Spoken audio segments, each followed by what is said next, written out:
Welcome to the course Environmental Impact Assessments. In this session, we will cover part 2 of methods involved methods involved for climate change assessments in the larger ambit of methods which we are covering in EIA. In the previous part, we had covered definitions and concepts, and we also looked at the legislative framework, and we looked at certain guidelines and standards available for the domain. Today, we will cover methods for scoping and baseline studies and impact prediction and evaluation. So, accordingly, our coverage will include, we'll look into scoping for climate change mitigation, we'll look into baseline study for climate change mitigation, as well as we'll look at scoping for climate change adaptation, as well as we'll look into baseline studies for climate change adaptation. So, you may recollect that we differentiated between the term mitigation and adaptation in our previous class. So, how for these things we do separately, we look at how do we look at scoping and how do we undertake baseline studies. We'll also look at different methods for impact prediction and evaluation. Within that, we'll look at impact for project for climate change mitigation. We'll look at climate change impacts on project and on receptors. We'll also look at the interaction between climate change mitigation and adaptation. So, you may connect with the previous session about the different terms of what we talked about. Accordingly, the expected learning outcomes include that after completion of the session, you should be able to list out different methods which are available to you in scoping and baseline studies in relation to mitigation, adaptation, as well as you should be able to review impact prediction and evaluation methods. You should be able to look into a different approach which are adopted for mitigation as well as for adaptation purpose. And at the same time, you should be able to look at the impact on the project as well as on the receptors based on these concepts. For this section, we are following chapter 5 of the book Methods of Environmental and Social Impact Assessment by Ricky Thelwell and Graham Wood. So, moving forward, looking at the scoping and baseline studies, most of the available legislation and guidance we see that require climate change to be considered in the early stage of EIA. So, we see that it is very useful to consider EIA at the scoping stage right at the beginning, so that the key elements of climate change can be identified, and it can be also identified through the key engaging with the key stakeholders, and you can also check with the key legislations like what all needs to be studied here. So, examples of climate change policy framework. So, with what would be your reference would include like intended nationally determined contribution as per the Paris Agreement. So, what as a nation the nation has committed towards this agreement to meet the target. So, you need to look at those things. And so, those will be the binding provision for the country, and within that the other EIA process would follow. Scoping in and scoping out will mostly depend on nation to nation based on their legislative provisions which they have.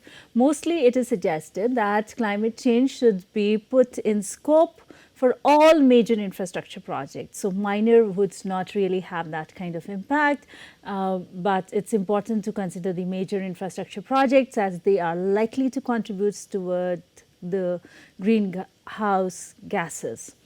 So, minor infrastructure projects, however, with no significant climate change concern can be kept out from the climate change assessment process. So, we see that according to IAIA list, there are 4 key questions when you are doing this scoping stage. reviewing under the scoping stage, you need to ask 4 key questions which you should consider to review the need for climate change assessments. So, number 1, you would ask, will the proposal directly or indirectly increase or decrease greenhouse gas emissions, and if it will, to what extent? So, this you should review, check your content, the case within this question. Second, you should ask, will the proposal be beneficial or will adversely affect, and will be vulnerable to climate change, either directly or indirectly. So, whatever you are proposing, will it be beneficial or it will be negative, and will that particular proposal also be vulnerable to the climate change, and it can be vulnerable or the impacts can be directly or indirectly influencing your project, and to what extent the influence is. Likewise, you would be asking questions like, will the climate change affect other aspects of the environment that are potentially affected by the impacts of the proposal, and to what extent? And then you would look at the objectives of the proposal, whether impact assessment for identifying the alternatives and what measures you would be adopting to mitigate and to adapt for the climate change purpose. So, you need to have those objectives in place. Further, we see that in scoping phase, it's very important to consider many of the existing guidelines. So, you should look at existing guidelines. In this stage, general and broader consideration should be taken, such as you need to look at the greenhouse gas emissions. So, you would be looking at those figures, but it's important for you to also look at the carbon sinks. So, you'll have a complete picture of the scenario. So, at the beginning, at the scoping stage, you should look at both the emissions as well as the sink. In the table, you can see the checklist as per the guidelines issued by Canadian Environmental Assessment Act of the potential questions that would help you during the scoping stage. So, we see another set of questions which can help you to identify all these areas for further detailed study. So, questions such as, is the project likely to generate significant volume of greenhouse gases? Emissions would happen during any phase of the project. So, the phase could be exploration phase, construction phase, operation phase, or decommissioning of the phase of the project. So, you need to review all those things, whether there will be what level of emissions would happen. It can be both, the emissions could be both short term as well as long term type. And the example of this type of the project include coal-fired generating plant, hydrocarbon production, large-scale industrial manufacturings like petroleum refining, cement, and so on. So, you see those things here. You can look at the table here. You should also look into whether the project's construction or its lifetime operation will negatively impact the areas which act as carbon sink for the greenhouse gas emissions. So, you have to be cautious about, are you disturbing the sink as well. For example, like you might be causing deforestation, and then you might be also interfering with the peatland or the wetlands. So, the related project activities could be deforestation, flooding of the land, or large scale changes in the land use. So, these kind of activities can also happen. So, you need to review all those things. Further, for the purpose of baseline study for climate change mitigation, so in many contexts, it is easy to undertake baseline studies. So, baseline study is very intensive with data. In many of the contexts, it's simpler to undertake baseline study. Particularly, we see UK, for example, they maintain greenhouse gas inventory that contains all the UK's official reported greenhouse gases. So, one can straight away take the data from there as a baseline study, and these data are maintained by the local authority. You may see here the snip of the inventory from the UK government website. You may note how they maintain sector-wise inventory here. So, you may have a look at this. So, how much details you would provide in the baseline study would also vary from project to project. So, you might be providing the levels of emissions and what, like from what source, how it's coming, how much it's coming. So, that particular detail will depend upon project to project, like what is really the concern and how much data is available to you. So, you can also provide historical data, you can provide current data as well as the future projected data. So, in that you can provide the conditions, what's the current conditions, and you can also look at the trends in your baseline assessment while you are doing this and how you're presenting your data. So, it is important for you to determine how the baseline environment will change. Detailed quantification of greenhouse gases emissions may not necessary and will depend on the project in hand. So, it's not necessary that you take all the, undertake all the quantification of the emissions. In the example here, you can see one of the case from US. You can see the I have taken up this EIA statement from California report. So, here you can see they have given very detailed air quality and greenhouse gas emissions and how it is impacting the environment. They are looking at the air quality. In the table here you can see the ambient air quality standards and the measured criteria pollutant concentrations which have been given here. So, this link also I have provided, access to this has been also provided to you. So, every country has committed for reduction in greenhouse gas emissions. There is a considerable difference in the commitment and actuals. So, we see that every country has committed for it, but how much is the commitment and how much actually they are able to do it on ground, there is a huge difference between that. So, you may note the global targets which we talked in our previous class as well, is to hold the global average temperature to well below 2 degree centigrade above pre-industrial level. So, that is the target, and how we really align our EIA process and project to project would depend on that. So, you should refer to the national determined contribution for the reference while undertaking baseline studies.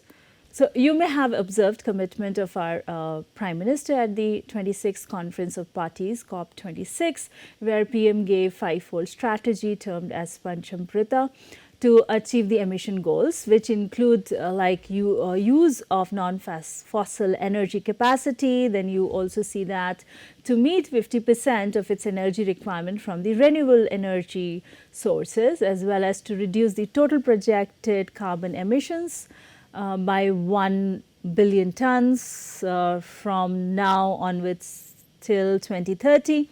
And by 2030, India will reduce the carbon intensity of its economy by less than 45%. So, that is what we are committing.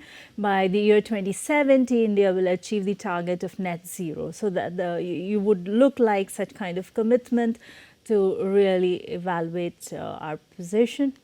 Now, looking at the scoping for climate change adaptation. So, we looked at the mitigation part. Now, we are going to look at the climate change adaptation. So, authors suggest that climate change adaptation is yet very much being neglected in the environmental assessment process. So, this is not very well established, and the probable explanation for this neglect is that there is lack of equal international emphasis on adaptation. So, there is a lot of emphasis on the mitigation part, but relatively there is less emphasis on adaptation part. So, also we see that impact of climate change of the development are experienced. So, the impact are more realized at the local level, and therefore, it depends a lot on the local government to handle it. And since it is very local, there is a lot of variation about how each region experiences it. So, there is a lot of variation how the impact is happening and how those impacts can be addressed. So, that is why there is lack of emphasis on the adaptation part. Plus, it is said to be there is a lot of uncertainty in the projection for the future.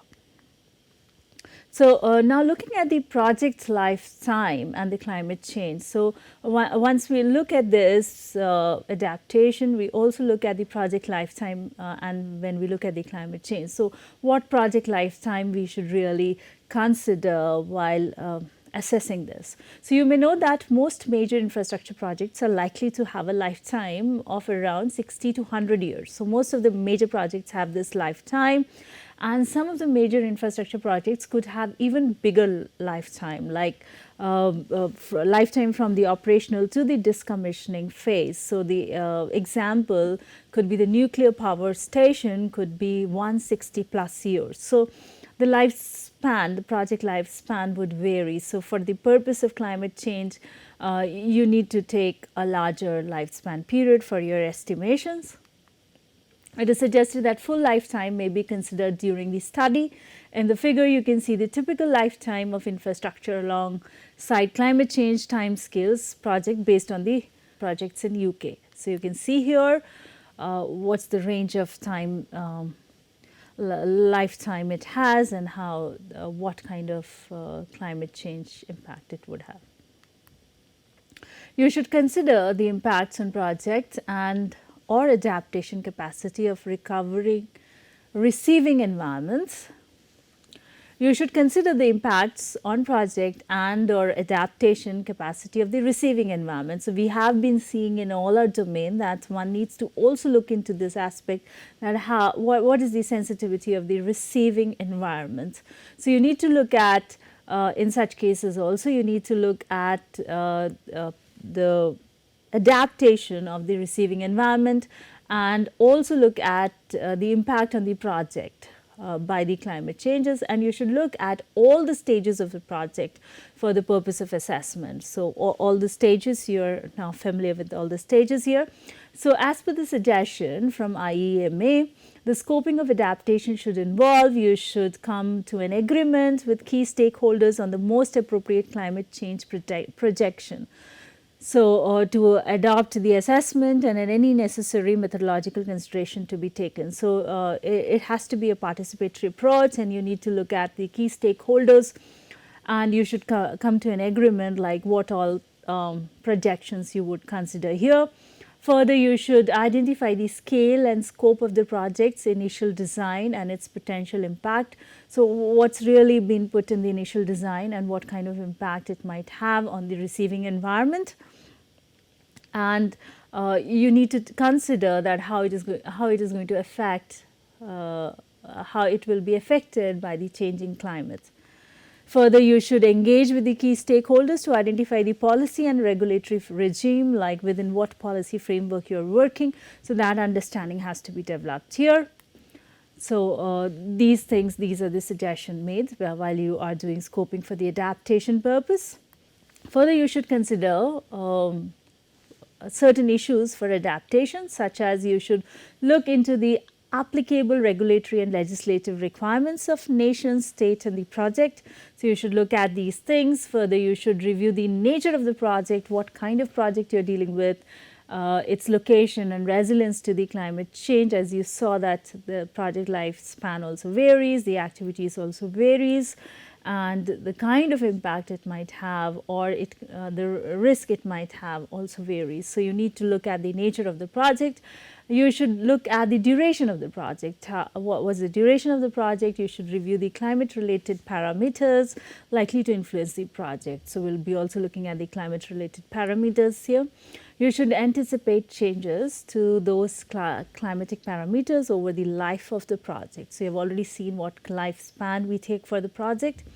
You should review how sensitive the environment potentially affected by the project is to those climatic parameters. So when you stimulate those climatic parameters, you should see how sensitive your project is to those parameters, so that it gives you an idea in cases of accidents or different extreme events how your project would behave.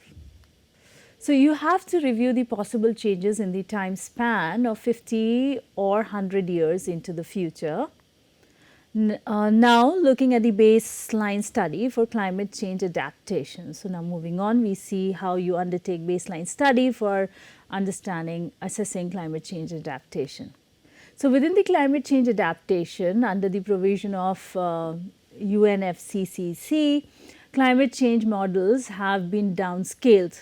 So, we see that the scientific community has downscaled the model from the global to the regional to the national areas, through which range of climate change scenarios can be generated by manipulating key parameters, and it can be done for the time periods to 2080s. So, those things are available. It has been done for developing, so they have categorized and done for the developing and the least developed countries. So, for you at the scoping stage, it is suggested to come to an agreement with the stakeholders to which scenario you would like to align your assessment with. So, which time period, what kind of parameters, or what kind of scenarios. For modeling scenario, you may take minimum emissions. So, as per the project, depending upon the project, you can take minimum emission scenario, or for the bigger project, you can take high emission scenarios. So, as per the nature of the project. So, you may also find adaptation measures. So, this is like you can look at different scenarios and see what kind of impact adaptability is suitable. So, you also have guidelines which gives you adaptation measures for climate change risk assessment, and there's also you can also refer to UK climate change projections. So, that also gives you information on projection aspect. Further, we see for the purpose of baseline studies for climate change adaptation, you would be required to identify certain conditions. For example, you need to look at the historical past climatic conditions, you might have to look at the current conditions, then the future climatic conditions with like 15 to 30 years time period, longer time period for 50 years to 100 years or beyond the lifetime of the project. And then your future climatic conditions can be identified through available climate change projections. So, you also have climate change projection. So, you can also refer to that. However, it is also important to identify the possibility of extreme weather events. So, you need to look at the extreme weather events like extreme rainfall, prolonged period of drought, flood, and so on. So, you need to look at those scenarios also. You would be required to also study the climatic factors that affect adaptation. For example, extremes in short-term weather events, such as you can have heat wave, extreme flooding, freezing conditions, and so on. And then you also need to look into extremes in longer-term climatic variability, including precipitation over one or more seasons. So, when there's heavy rain, not only one season but more than one season, and then there's regular increase in temperature. So, all those things you need to take care of. Further, we see changes in average climate norms resulting in sea level rise. So, increases in freezing and thawing average ambient temperature, and all those have to be taken care of. So, for certain specific long lasting projects like road project, pipeline project, it is advisable to use scenarios. So, when you are using scenarios, the time period suggested is 30 years or 50 years or 70 years time, and you can also try for 100 years timeline. So, when you are doing projecting the climatic scenario, you can try these timelines, and especially for the long lasting projects you should do this. So, as you have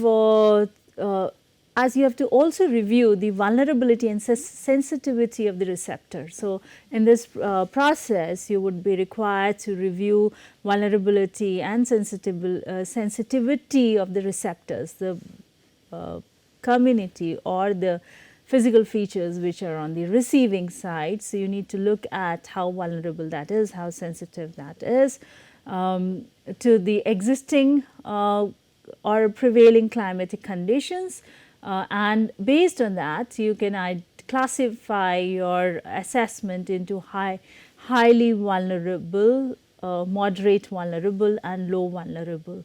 So, high vulnerability would indicate the receptors directly dependent on prevailing climatic factors. So, they are dependent on that, and any kind of variations on that would be then it would be considered limited variability. Then you look at the moderate vulnerability when receptors depend on some climatic factors. So, they are not completely dependent on that, but they will be able to tolerate a range of conditions, changes in the conditions, what happens. Then you look at low vulnerability when climatic factors have little influence on the receptors. So, maybe it's like they could adapt to the changes, what happens here. So, you can also develop a matrix for this purpose to indicate the sensitive receptors and the physical location of the project dimension. So, you can have topography, hydrology, soil condition, habitats and communities. You can show how the baseline for these dimensions will change due to climate change. So, you can show that. So, matrix method can also be used to indicate these things. You should also consider the possibility of reaching a tipping point. So, tipping point is somewhere from where you cannot come back. So, it's very important that you also review the tipping point, a critical turning point or a bottom line. So, that consideration should also be given. In order to review that, you would require expert judgment. So, expert judgment system would be required to make such decisions or to identify those tipping points. So, this would this was about scoping and baseline studies for climate change assessment. So, we saw all these things here. So, now moving forward, we will look at the methods for impact prediction and evaluation. So, now we will look at that aspect here. So, let us first look at impact of the project for climate change mitigation. You may reflect as per our commitment to COP26 also that project impacts on climate will depend on the degree to which the project generates energy by using fossil fuel, then what's the consumption of energy, and how much renewable energy the project is using, and how much the project removes carbon and how much it protects the carbon sink. So, all this in totality, not only looking at the emissions, but also looking at the carbon sinks and then all the energy consumption. So, all those have to be taken care of here. You may use carbon calculator such as the one which we had discussed developed by the Scottish government for the purpose. So, one can use that also, carbon calculator. For the purpose of evaluation, we see that climate change is a cumulative effect. So, climate change, the complexity involved, because we had discussed this before. So, it is a cumulative effect. So, for that purpose, individual projects cause there's limited impact of individual projects. However, they together make a huge difference. So, one needs to look at the cumulative effect, and for that purpose one can remove the smaller projects, but can take larger project into consideration, and there are set guidelines for those where one could refer to the emission guidelines. So, Scotland provides guidelines for the purpose of estimating greenhouse gases for various nature of the projects. So, that one can refer to those guidelines as well to see that, and in our context we refer to the air quality guidelines as provided by CPCB. Moving forward, now looking at the climate change impact on the project and on the receptors. So, now we are looking what kind of impact it will have on project as well as on the receptors. Climate change will influence our environment and will be risky for the proposed development itself. So, it's just not the receptor, but it can be risky for the proposed development also. So, and the risk may be more for the vulnerable people and the communities. So, you need to identify them. So, the risk must be much greater for the vulnerable community people. So, those need to be identified. Therefore, you should review the sensitivity of the receptors under various stages of the project. Also review the impact of the project.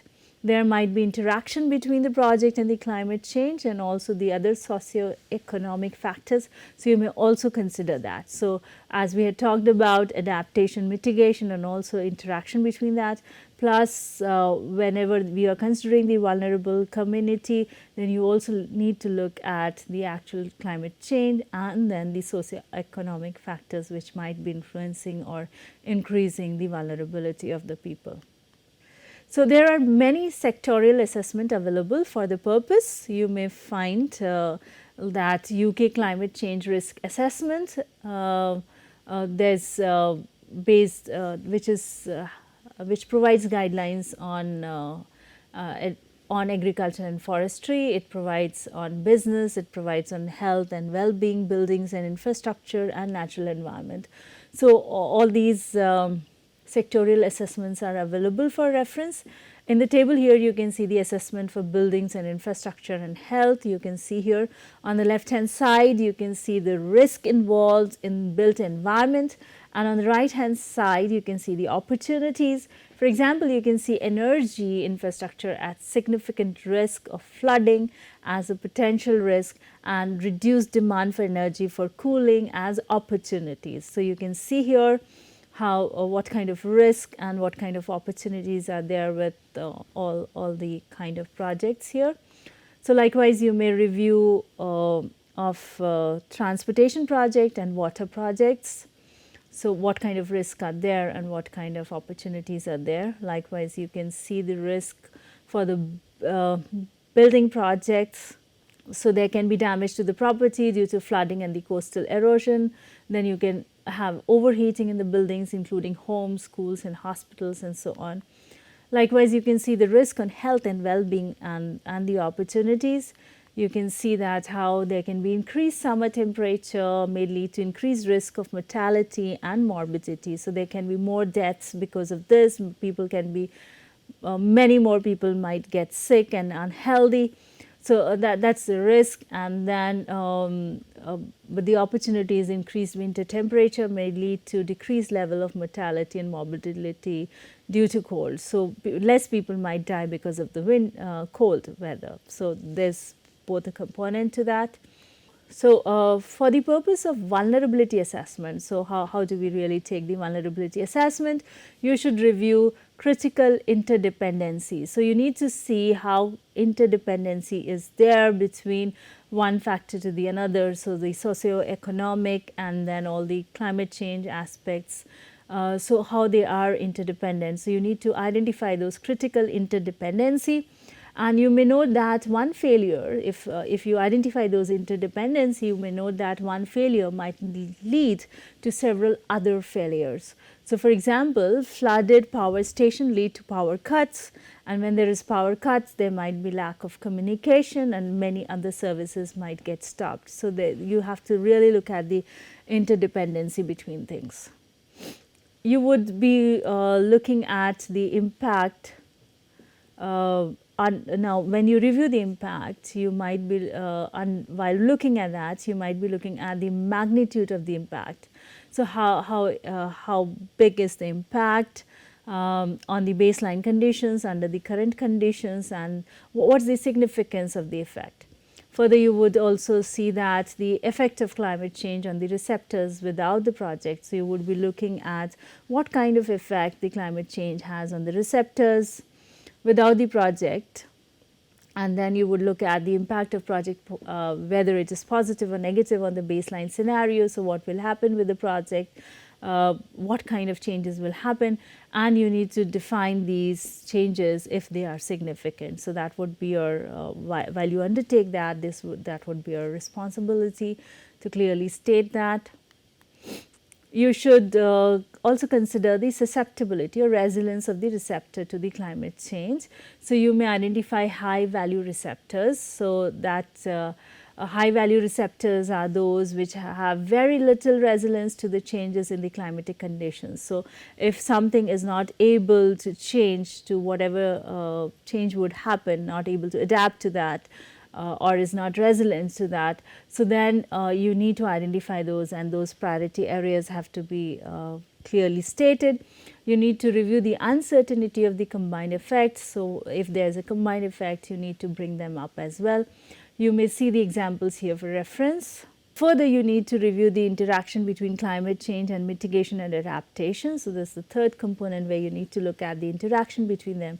You need to consider possible trade-offs. So, you need to see from between the mitigation and adaptation how things can be exchanged and how do they really interact with each other. You can look at the CEC guidelines. You can also see simple mileage charts. So, these charts can also be used to capture these things to ensure that we have been able to address the climate change and it's clearly covered or not, so that you can see. So, you can make such kind of charts here. Likewise, you can also have interaction, indicate interaction of mitigation and adaptation measures.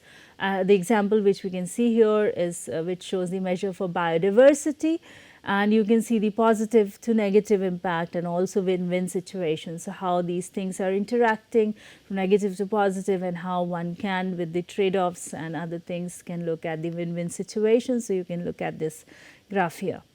So, that is what we covered today. So, summarizing, we'll see that we looked at what approach we adopt for scoping and baseline studies. Within that, we looked at what we do within mitigation purpose while undertaking scoping, what we do for baseline study, as well as we saw what we do within adaptation while undertaking scoping process, and likewise within the baseline study.